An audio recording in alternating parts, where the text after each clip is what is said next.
Story time! Story time! Story time! Story time! Story time! And then Itch!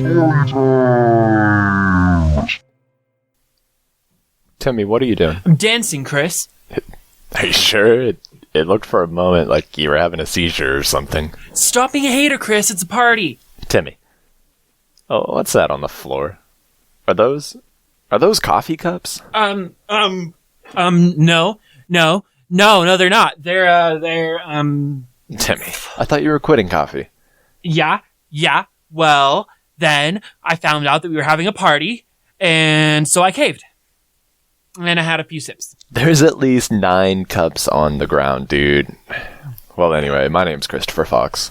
And I'm Kyla Vilgiate. And you're listening to the Two Lies and One Truth Storytelling Podcast, an interesting show hosted on UCCS Radio, iTunes, Google Play Music, as well as a few other podcast hosting localities. On this show, we bring you 3 stories. Only one of them's true, and it's up to you to decide which one it is. No, can you stop that? Are you sure that was just coffee? Shh. We have a rager of a show this week with the stories themed around parties. The first 2 stories are written and recorded by us 2 neat dudes, and the last story is a submission from Michigan. Oh wow, it's like you're a poet or something. Eh. Music on this episode is provided by Fort Collins-based record label Glass Eye Recordings. They're run by my good friend Elijah Petty, who writes some great electronic music. So sit back and enjoy the ride. Music or story or whatever. And Timmy, you're going to rehab. This coffee addiction is getting too serious.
So let's set the picture first.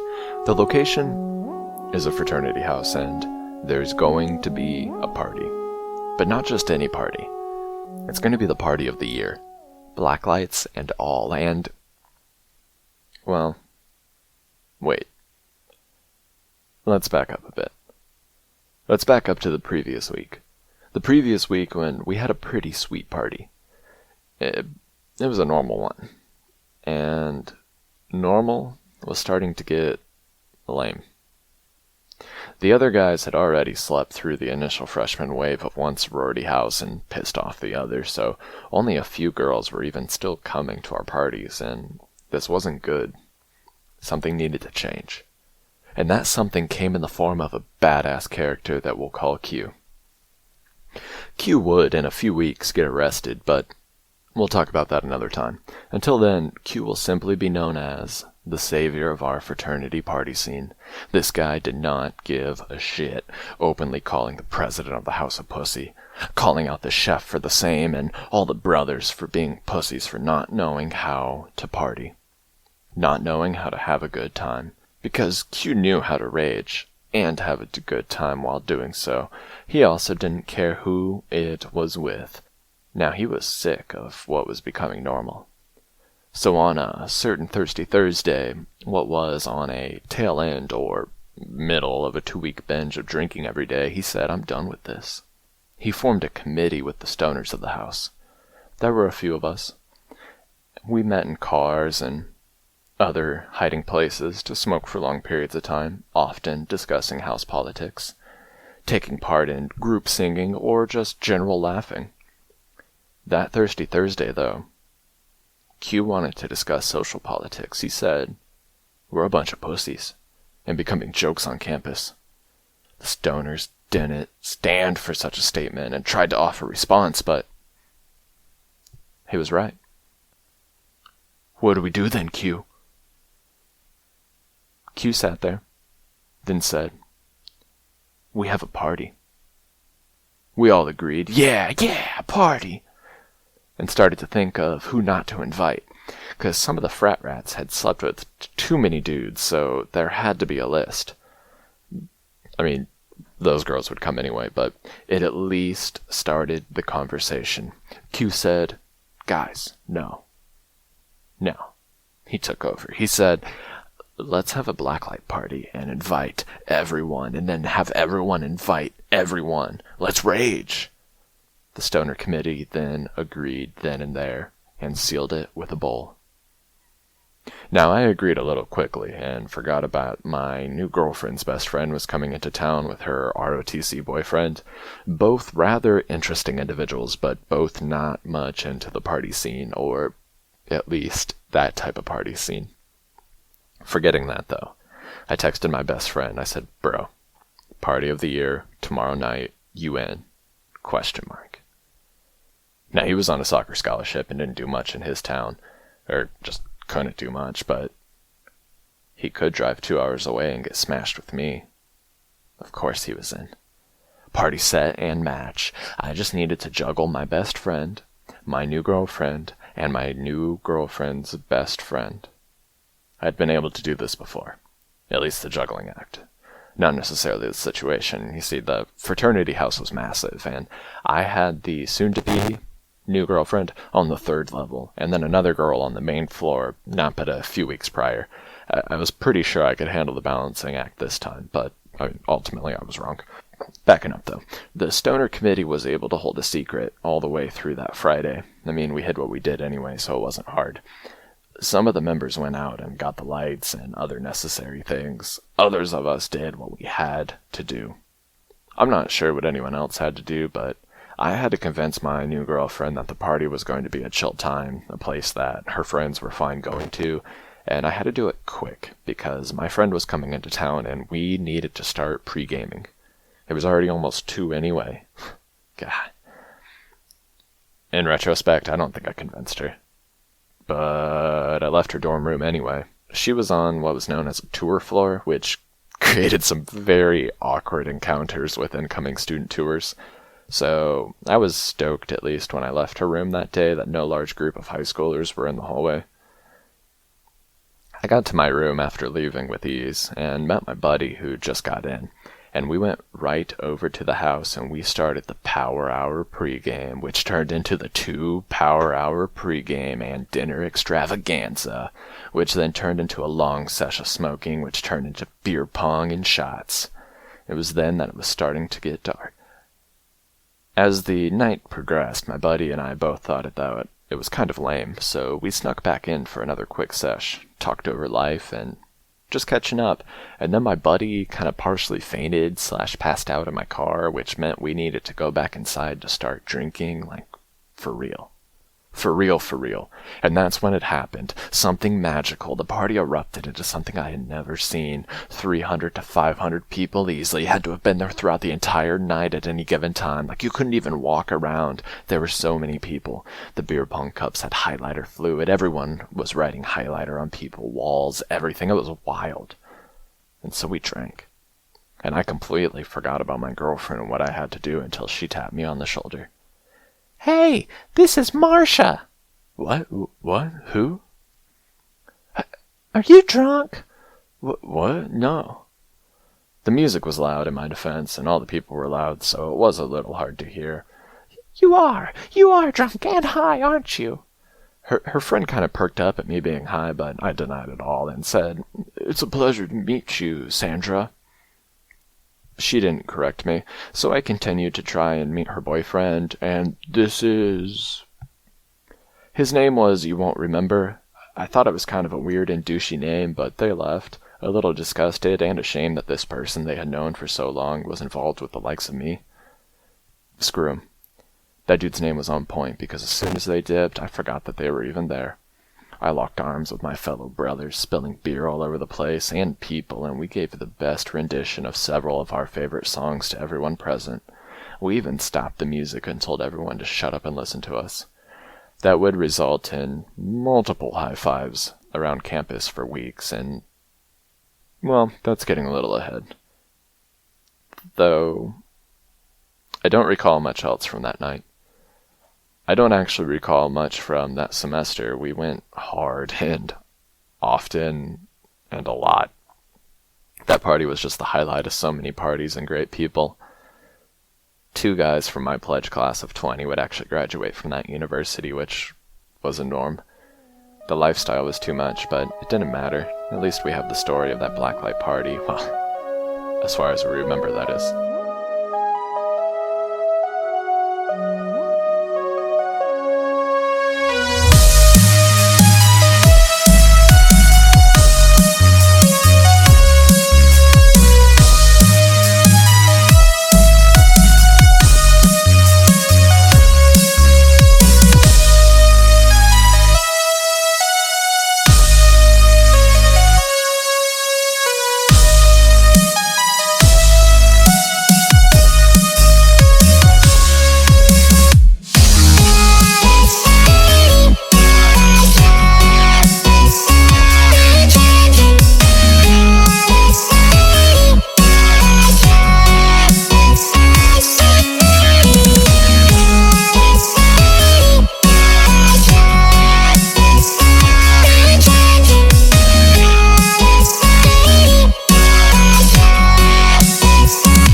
What it should have been.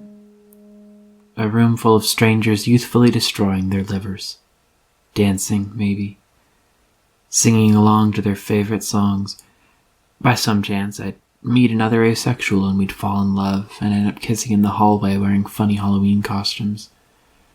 I'd come home at 4 a.m, my head pounding for my first ever real college party. I don't know what made this a real college party. I don't know why none of the other parties counted. They were, I guess, just parties. Cast parties, birthday parties, friend parties. I mean, I'd been to a concert at a mysterious warehouse at 2 a.m. with drugs and dancing and guys tripping on acid in the corner while a circle of folks passed around research chemicals in a crack pipe. But somehow, that wasn't a college party. Somehow. What it was, though, I left early, more drunk than I'd ever been in my life, in the middle of an anxiety attack unlike anything I'd ever had. I ended up on the street corner in freezing cold weather. I tried to kill myself by taking off my coat and letting myself get hypothermia. But I got impatient, and instead I contemplated throwing myself into traffic before I just gave up and went home. I got a butter knife out of the cabinet, and then I tried to cut myself as soon as I got into the apartment. I wanted to build the will to do it. Of course, it didn't quite work. But eventually, I'd buy an X-Acto knife, and that did the trick for a while. But it wasn't a bad party, though. Everyone was really nice. I didn't know anyone, but it was nice. I'm a quiet person, and when I got there, some folks noticed that I was quiet, and so they decided that what I needed to loosen up was a little bit of alcohol. So we played a drinking game. To their surprise, however, 3 shots of vodka only made me more quiet, relieving me of my inhibitions that prevented me from sitting on the couch. So I gave in and I sat on the couch. I looked around. No one was dancing. Most of the people here were Americans. I kept drinking, nursing the growing anger and hopelessness I found welling inside of my belly. One more sip and I could go over the edge. I kept saying, just one more. 4 months ago, I was in the shower, and I heard a voice that I took to be God tell me that I could quit my antidepressants cold turkey and never relapse. I went on a vacation, and hey, it turns out that traveling really did help. Getting a new perspective on things and all. I felt really happy when I got back. I'm truly happy. I could cope with things. I felt like depression was behind me. But there was a girl I'd been friends with who came from an abusive home.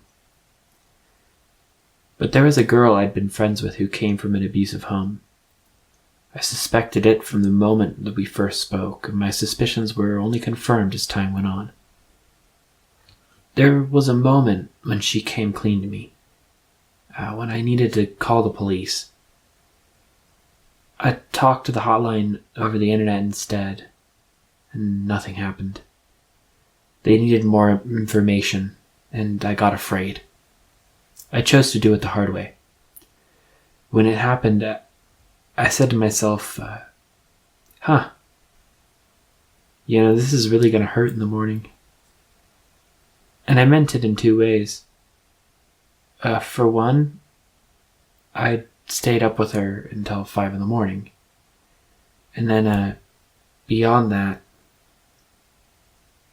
I stayed up with her until 5 in the morning, and I knew I was going to be tired as balls when I woke up. And then beyond that, I knew that I was almost deliberately going against everything that years of therapy and medication and a single trip to the mental hospital had tried to teach me. But she wanted me to help her. This time I thought it was different. She trusted me. 7 of my friends attempted suicide within a few months of each other in my sophomore year of high school. Some of them multiple times. It almost felt like they were bungee jumping over a giant pit full of, spikes. I was terrified. Every day they seemed like they were getting closer. And eventually the fear became constant. When I talked to God, whose voice started to change from something I heard occasionally to something I constantly tried to hear, I was begging him for help. I was begging him to give me the right words to say. I didn't know why it kept happening. People who were close to me seemed to fall apart. Everything I touched seemed to turn to dust. My ex-girlfriend, who attempted suicide a few dozen times, told me the summer after my sophomore year that she'd started cutting herself the day that we broke up, and that confirmed my suspicions. When I learned that, I felt my entire self cave in. And from then on, I was very, very afraid. Afraid that everyone I ever became friends with would go the same way. Afraid that I'd kill myself. I'm afraid that I'd hurt someone. My new friend knew all of that, because I told her. She seemed understanding, loving. I helped her, and she said I was her hero. I drove her everywhere she needed to go. I taught her how to drive. I bought her food and helped her with her homework. I included her in everything that I did. I was a hero. I was doing the right thing. I had redeemed myself for all the damage I'd done to everyone else. And the voice of God insisted that it was right. But it was a fine line. I'd told her secrets to her mom to try and put pressure on her to get out of the house. She hated me for it. But at that point, she relied on me to drive her places. And so we apologized. But that month after the apology was far from a recovery. Rather, it was a slow unfolding of all the delusions and hopes that we've come to have built. They were going back to her house. Her mom wasn't looking for an apartment anymore, and she was terrified. I asked her if she'd promised me she wouldn't cut herself again, and she said that she couldn't. That night, I saw a play with a character that reminded me of her. God is sending me a message, I thought, with absolute certainty. I had already put my iPod on shuffle 3 times to hear from him, and he gave me a song with a somehow still indecipherable message. This song, along with a myriad of other clues I'd pieced together throughout the day, convinced me that I needed to watch this new character very intently. They killed themselves at the end of the play. But it was only a play. It was only a play. I kept repeating that to myself, but the thought wouldn't go away. You need to text her. You need to ask if she's okay. She understands you've had trauma. She's had trauma too. You can trust her. I texted her. I told her what had happened. Well, I'm fine, she said while I was halfway back to my apartment on the interstate. I looked down at my phone and breathed a sigh of relief before I picked it up to send a text. Oh, well, that's good. What are you up to? I headed into the house and started to get ready for the party. My first college party. My phone buzzed. I slid on some socks and looked at it.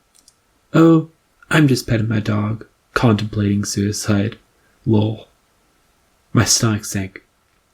My whole body went stiff. I felt myself almost pull away and detach. What did she just say? I called her. No answer.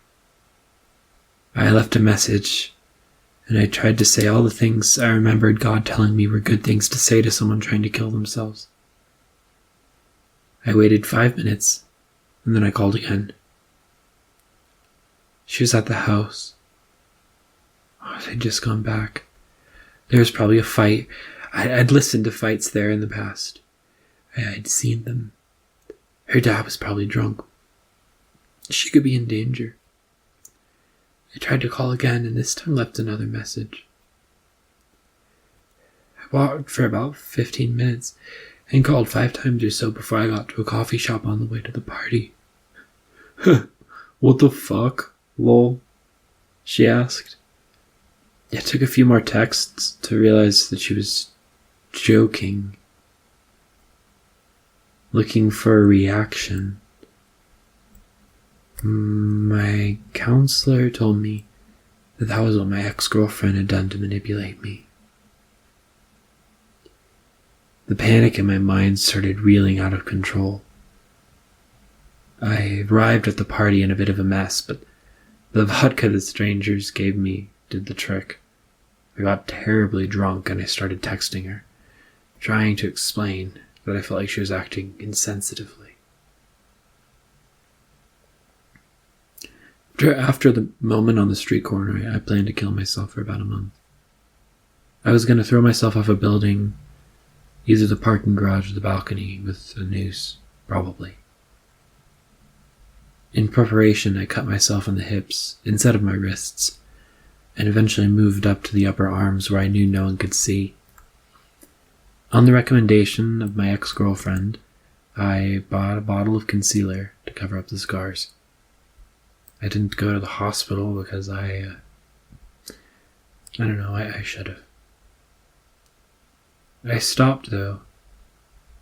I stopped by following another few pieces of advice that my ex-girlfriend gave me. One was call the police when you know someone's in trouble. I called the police on her, and later on my friend. 2, stop incrementally. Postpone, procrastinate, set tiny goals, eventually bigger ones. I went out of the country, and the day I came back, I threw my knife into a dumpster. After that, I could never drink alcohol the same way. All my tolerance was gone. I started smoking weed the next year and liked it a lot better. The voice of God told me that it was just another part of my subconscious one day when I was high. In that same conversation with the voice of God, it told me that Donald Trump would win the presidency and that I'd end up taking acid over the summer and lose my faith. I wasn't sure I believed it. I did take acid, and that's important because for a moment when I took acid, I was right there again in that party. I went back to that moment. I traveled through space and time, and it felt so immeasurably close. It was terrifying. It happened right as the trip was spinning out of control, and I started to fear that I'd cut myself again. I stood up and I looked at myself in the mirror. I realized my brain was doing something it always had. Looking for signs, piecing together the environment to find a message from God.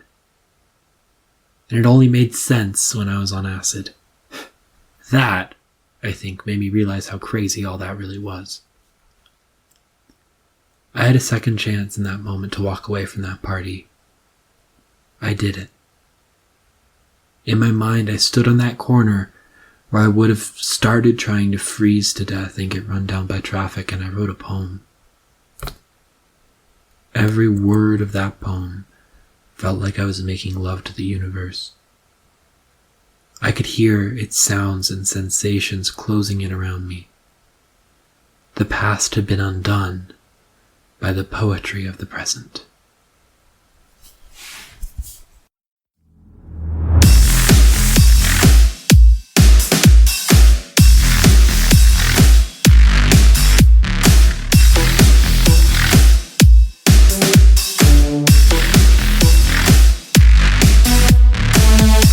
I've only ever danced in the dark alone, but I'd really like to dance with you.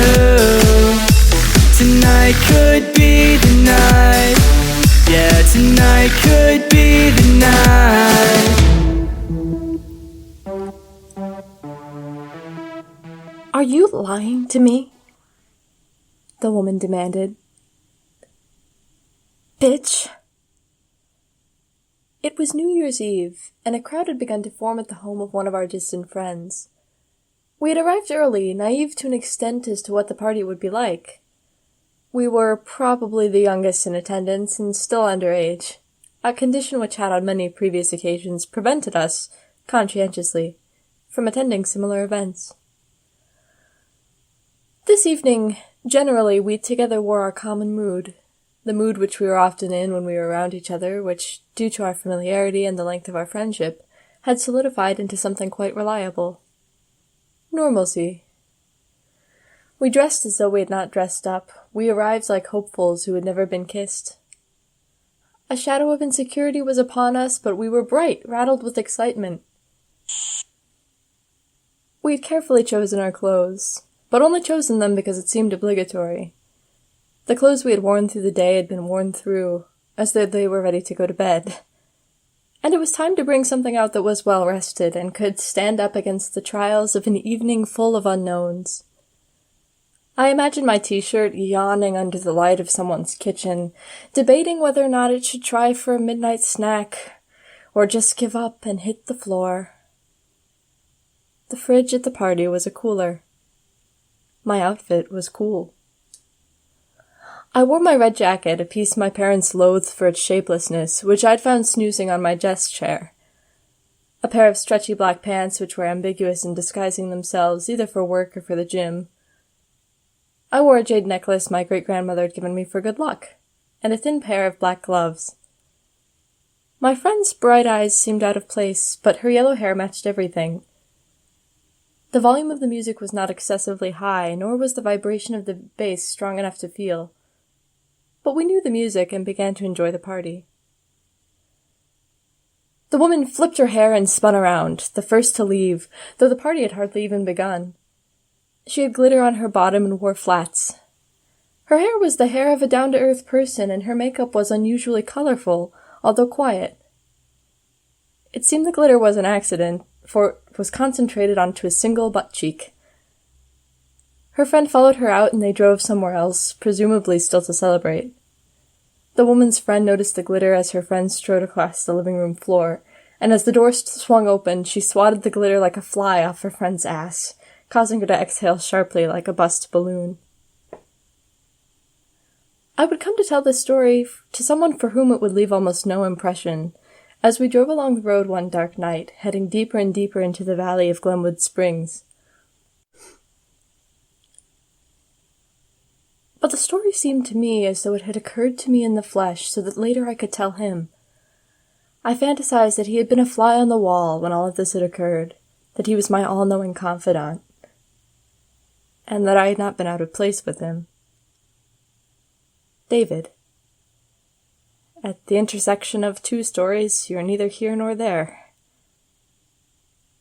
I'm not even lying, I insisted, after more of the story had been told.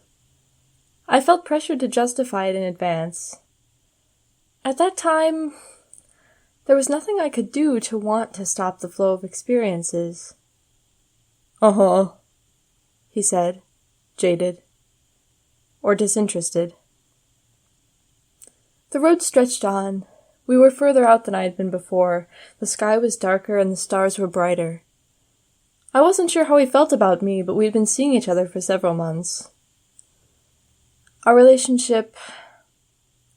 The thing was a foreboding projection of my thoughts that time for several months held on to. Without my interference. Just listen, I insisted, and continued. Glitterass left the party, and she'd come back. Someone would pull out a bong and start passing it around, the alcohol would flow, and we would admit early on, aloud to those in attendance, that it was our first party. I'd hear somebody's sad life story, massage their back, and take some shots of their rum with them, attempting to absorb a portion of the miserable morning they were bound to suffer. Someone would tell me about their New Year's resolutions, and I'd imitate many times over how they expressed their ridiculous aspirations. I'd kiss my best friend. I'd kiss my first man. I'd kiss my first woman. Glitterass would become my friend, and I would find in her all the reconciliation in the world. My sense of foreboding suddenly heightened, and with a slight wave of anxious nausea and car sickness, I lost the motivation to tell the story. I told it much more vaguely, allowing my listener to trail off with his mind and comprehension, pretending it was I who had trailed off. When we arrived at our destination, we were greeted by a skinny, broad-shouldered man with dreadlocks who, after smoking a joint with David, would lead us in. The atmosphere was not familiar, or the same as any other. I smiled to myself ironically as though I'd expected, as the door swung open, to be transported back into a place I'd been before.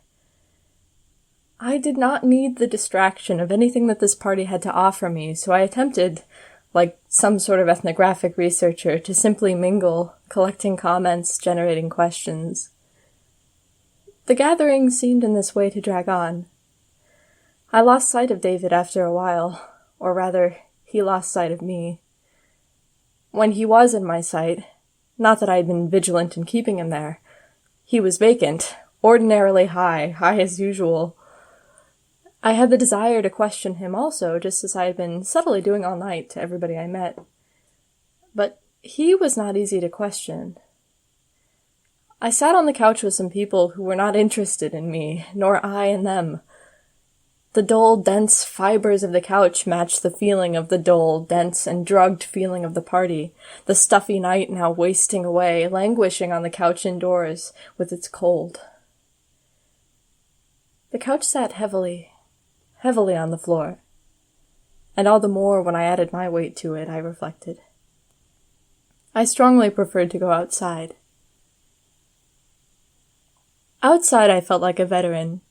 The air was crisp and clean, Colorado air with a tingling orange, copper, and limestone flavor, the most breathable, delicious air I had ever tasted. I wished that I could drive, that I myself had driven. That was a strange facet of my life for some time. My coming and going was most affected by rides available, and not entirely often affected by times and places preferred by me in particular.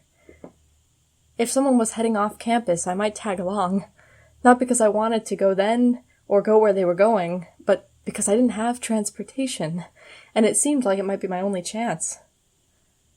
I sat outside and looked at all of the cars parked on the street.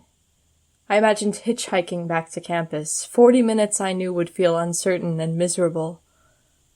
But the party kinda gave me a headache, and these thoughts went nowhere in my mind. If you were to ask me a question, any question, it would bounce off of my forehead like rubber, bong you in the throat, and then plop down dully into the soil. And so they did, the questions I asked. I began to walk down the street.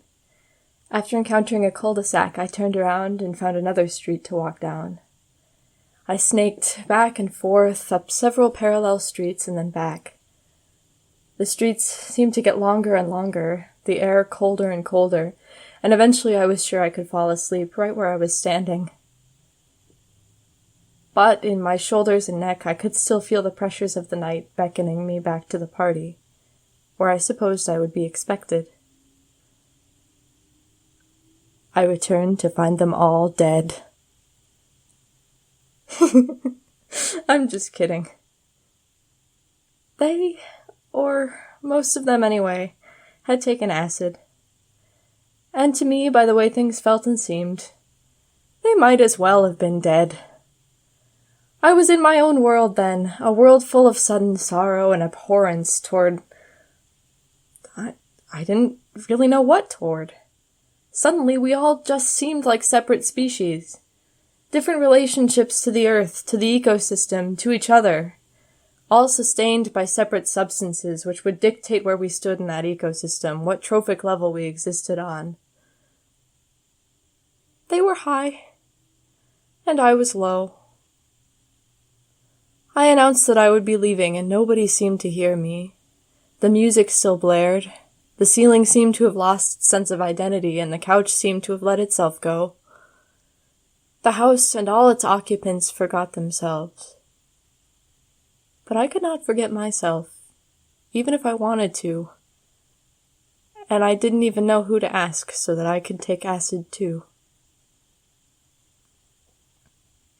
I want some fucking acid! I shouted into the music. Fucking acid! I laughed and spun in a circle.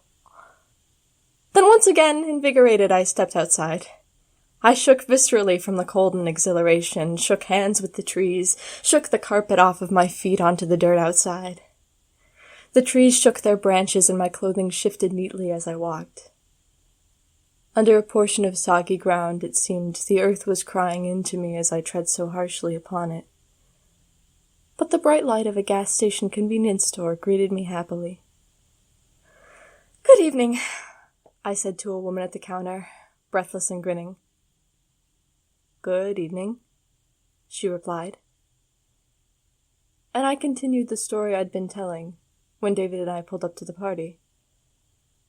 Losing sight of what the moral of that tale had been, I began, I went to a party last New Year's Eve. And she looked at me, surprised that I'd bothered to say anything beyond my greeting. But the lights of the convenience store suddenly began to peter out, and I realized the air I had been tasting had tasted of lightning. You said you went to a party? She asked. Yeah, I absentmindedly recovered. I guess that's how I ended up here. I laughed again, awkwardly, to recover again, socially this time, for having said that so absent-mindedly. You don't really seem like the partying type, she said, and the statement gripped my sides and tickled into me as though it had wanted to eat me like a sandwich and lick all of the juice that rolled out. Inwardly, my laughter had reached hysterical levels, although outwardly it was a sad chuckle. I thought, maniacally, an image of greedy and ironic eyes baring its teeth into the mirror of my mind. What a thing it would be to get loaded! But what she saw was that I had come as a listener, not the partying type. And I would leave there soon, with my story still untold. Forget happiness just for the moment. We don't need them where we're going. Forget our names just for the night. We'll be who we want to be. Let's just ignore our fears. We don't have endless years, but we'll make them count. We'll make them count.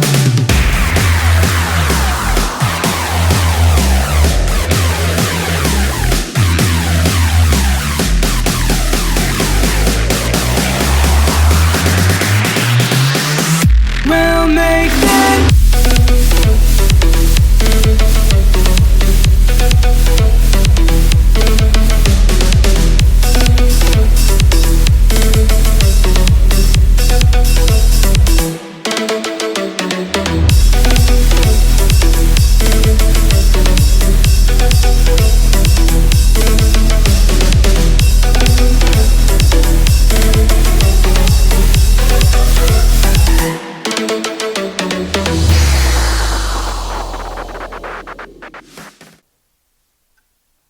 I think of myself as more of a listener as well. Special thanks to Kyla from Michigan for her submission.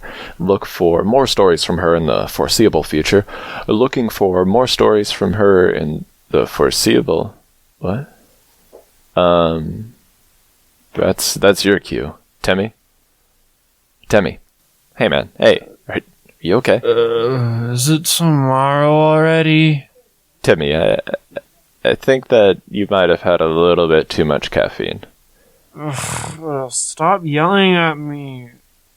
Everything hurt. Yeah, well, you were twerking pretty hard there, buddy. Just hand me the script, okay? I think of myself as more of... Oh, that's you. And thanks for listening. Today's episode is parties. Party safely, folks, and don't drink coffee. Just stick to weed. Special thanks to Glass Eye Recordings for letting us use their music. Be sure to check them out on Bandcamp at glassirex.bandcamp.com. That's glassirex, RECS, bandcamp.com. Have a great night.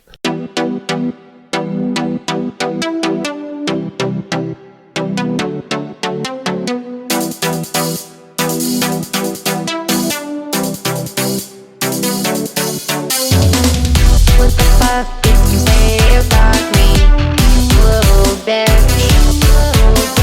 I am trained in guerrilla warfare. They have himself. I'll have you know I graduated top of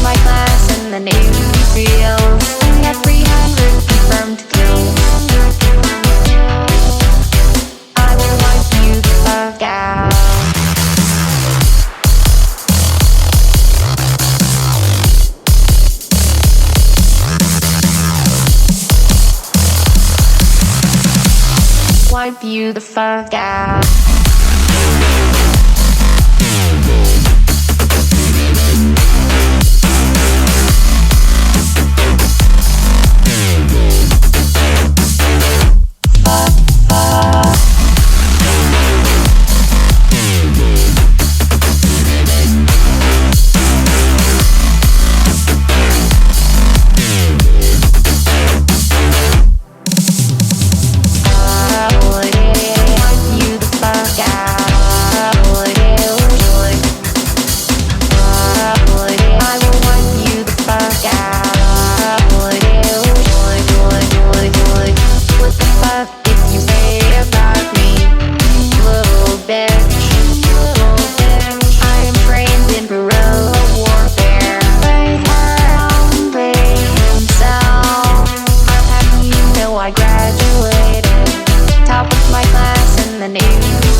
Wipe you the fuck out.